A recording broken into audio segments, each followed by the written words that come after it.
Ivan the fool. कई साल पहले रूस में एक किसान रहता था जिसके 3 बेटे थे। तीनों में सबसे छोटे को इवान कहा जाता था, लेकिन वो एक मूर्ख था। उसके परिवार ने उसे कभी कोई काम करने नहीं दिया। जब 2 बड़े लड़के बड़े हो गए और काम करने लगे तो माँ ने इवान को घर में अपनी मदद के लिए रखा। एक सुबह उसने इवान को बुलाया और उसे केक की एक टोकरी सौंपते हुए कहा, बेटा, ये केक ले लो जो मैंने तुम्हारे भाइयों के दोपहर के भोजन के लिए तैयार किए हैं। वे बाहर खेतों में भेड़ों को चरा रहे हैं। इवान ने टोकरी अपने सिर पर रखी और खेतों की ओर चल दिया। वो ज्यादा दूर नहीं गया था कि पीछे मुड़कर उसने अपनी ही परछाई देखी। वो हैरान था। अगर वो चलता तो परछाई भी चलती, अगर वो रुकता तो वो भी रुक जाती। वो परछाई की ओर मुड़ा और चिल्लाया, ओह मूर्ख, तुम जहां भी जाता हूं मेरा पीछा क्यों करती हो? लेकिन परछाई ने कोई जवाब नहीं दिया। जब उसने फिर से पीछे मुड़कर देखा तो परछाई वहीं थी, जैसा कि उसने सोचा था, फिर से वही हरकतें कर रही थी। मैं समझा, इवान चिल्लाया, तो तुम उन केकों के पीछे हो जो मैं टोकरी में ले जा रहा हूं। इवान ने टोकरी को नीचे रखा और उसमें से एक केक निकालकर परछाई को शांत करने के लिए उसकी ओर फेंक दिया। कुछ कदम आगे बढ़कर इवान ये देखने के लिए मुड़ा कि क्या परछाई अभी भी उसका पीछा कर रही है। वो वहीं थी, इसलिए इवान ने परछाई पर एक और केक फेंका और आगे बढ़ गया। वो फिर से मुड़ा और पाया कि परछाई अभी भी उसका पीछा कर रही है। हर बार जब वो परछाई को अपना पीछा करते हुए देखता तो इवान अपनी टोकरी में से एक और केक उस पर फेंक देता। जल्द ही टोकरी खाली हो गई और एक गाली के साथ इवान ने खाली टोकरी परछाई पर फेंकी और आगे बढ़ गया। तुम यहाँ क्या करने आए हो इवान? उसके भाइयों ने पूछा जब उन्होंने उसे खाली हाथ आते देखा। माँ ने मुझे भेजा है, इवान ने जवाब दिया, तुम्हें तुम्हारा दोपहर का भोजन देने के लिए। तो वो कहाँ है मूर्ख? भाइयों ने पूछा। जब मैं इसे ला रहा था, इवान ने अपनी परछाई की ओर इशारा करते हुए जवाब दिया। इस आदमी ने मुझसे सारे केक मांग लिए और तब तक मुझे नहीं छोड़ा जब तक मैंने उसे सब कुछ नहीं दे दिया। दोनों भाइयों, जिन्हें भूख लगी थी, ने इवान के कान खींचे और चिल्लाए, हम खाने के लिए कुछ लेने के लिए पड़ोसी गांव जाएंगे। इस बीच तुम भेड़ों की देखभाल करो। तुम्हें बस ये देखना है कि वे भटके नहीं। भाइयों के चले जाने के बाद इवान बहुत परेशान हुआ कि भेड़ें एक जगह पर नहीं रुकेंगी बल्कि घास की तलाश में भटकती रहेंगी। उन्हें एक साथ रखने के अपने सभी प्रयासों में विफल रहने पर इवान ने एक डंडा लिया और कुछ भेड़ों के पैर तोड़ दिए।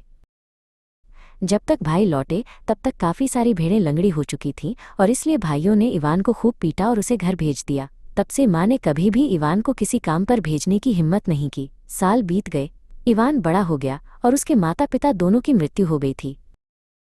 हालांकि वो बड़ा हो गया था, लेकिन उसका दिमाग पहले की तरह ही खाली रहा। इवान के बड़े भाई ने तर्क दिया, माँ ने इस लड़के को बिगाड़ दिया है। हम कब तक उसे उसकी बेकार बैठे रहने की हालत में खाना खिला सकते हैं?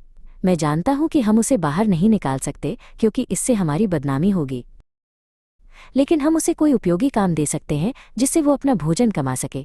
फसल उत्सव नजदीक आ रहा था और शहर से बहुत सारी चीजें खरीदनी थी, इसलिए भाइयों ने इवान को खरीदने के लिए सामानों की एक लंबी सूची दी और उसे उन्हें खरीदने के लिए शहर जाने को कहा। इवान एक घोड़े से खींची जाने वाली गाड़ी लेकर चल पड़ा। शहर में उसने खरीदारी की।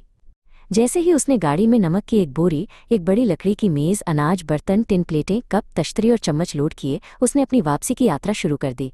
वो ज्यादा दूर नहीं गया था जब घोड़ा थक गया और धीरे चलने लगा।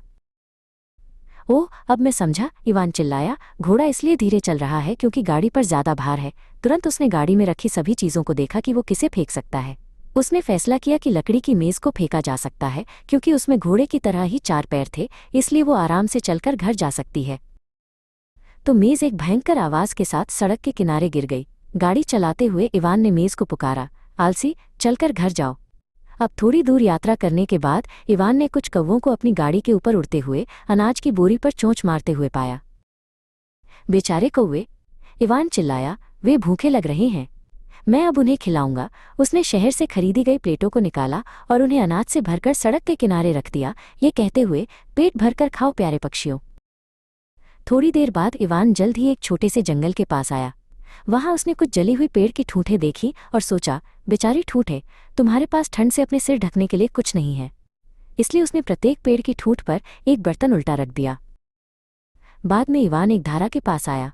प्यास लगने पर वो उसमें उतरा और अपने हाथों को कप की तरह बनाकर अपनी प्यास बुझाई। फिर उसने घोड़े को भी पानी पिलाने के बारे में सोचा, ये सोचकर कि शहर आने जाने की लंबी यात्रा के बाद उसे भी प्यास लगी होगी। हालांकि घोड़े ने पानी पीने से साफ मना कर दिया। बेचारा घोड़ा। इवान चिल्लाया, पानी बेस्वाद होगा। इसलिए उसने नमक की बोरी को धारा में खाली कर दिया, ये सोचकर कि ये घोड़े के लिए पानी का स्वाद बढ़ाएगा। चूंकि घोड़े ने फिर भी पानी पीने से मना कर दिया, इवान ने घोड़े को पीटना शुरू कर दिया, चिल्लाते हुए, तुम कृतघ्न, पानी न पीने के लिए ये लो और ये लो।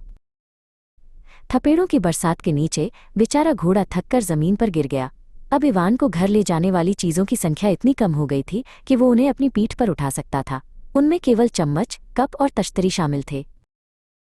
जब इवान आगे बढ़ा तो उनके खड़खड़ाने की आवाज़ उसके कानों में इवान मूर्ख, इवान खाली दिमाग की तरह गूंज रही थी। इन काल्पनिक ताने से पागल होकर उसने बोरी को जंगल में फेंक दिया। आखिरकार जब वो घर पहुंचा तो उसके पास शहर से खरीदी हुई कोई भी चीज़ नहीं थी, यहाँ तक कि घोड़ा और गाड़ी भी नहीं थे। जब इवान ने अपने भाइयों को सब कुछ बताया जो हुआ था तो उन्होंने उसे डंडे से पीटा और चिल्लाए, ओ मूर्ख, अगर कम से कम तुम उन बर्तनों को वापस नहीं लाते जिनसे तुमने पेड़ की ठूंठों पर ताज पहनाया है तो हम तुम्हें मार डालेंगे। इवान वापस उस जंगल की ओर चला गया जहां पेड़ की ठूंठें खड़ी थीं। उसने बर्तनों में छेद किए और उनमें से एक रस्सी पिरोकर उन्हें बंडल कर लिया और अपनी पीठ पर उठा लिया। जब भाइयों ने बर्तनों में छेद देखे तो उनका गुस्सा बेकाबू हो गया और उन्होंने उसे एक और जोरदार पिटाई दी। आखिरकार उन्हें खुद ही त्योहार के लिए ज़रूरी चीज़ें खरीदने के लिए निकलना पड़ा। लेकिन जाने से पहले उन्होंने अपने भाई से चूल्हे पर उबल रहे बर्तन की देखभाल करने को कहा। भाइयों से मिली जोरदार मार से दर्द में इवान अपने जख्मी अंगों को सहलाता हुआ बैठ गया और जब वो बर्तन को देख रहा था तो ऐसा लगा जैसे वो उसका मजाक उड़ा रहा हो, गा रहा हो, इवान अर्धबुद्धि, इवान बेवकूफ़, रुक जाओ, इवान ने बर्तन पर गरज कर कहा। लेकिन जैसे ही बर्तन जोर से गाने लगा इवान ने अपना आपा खो दिया और डंडे से बर्तन को पीटा। धड़ाम, बर्तन टूट गया और पके हुए भोजन के साथ टुकड़े फर्श पर बिखर गए। जब भाई घर लौटे और देखा कि इवान ने क्या किया है तो उन्होंने निष्कर्ष निकाला कि उनका भाई वास्तव में खाली दिमाग का है और कुछ भी उसे कभी नहीं बदलेगा।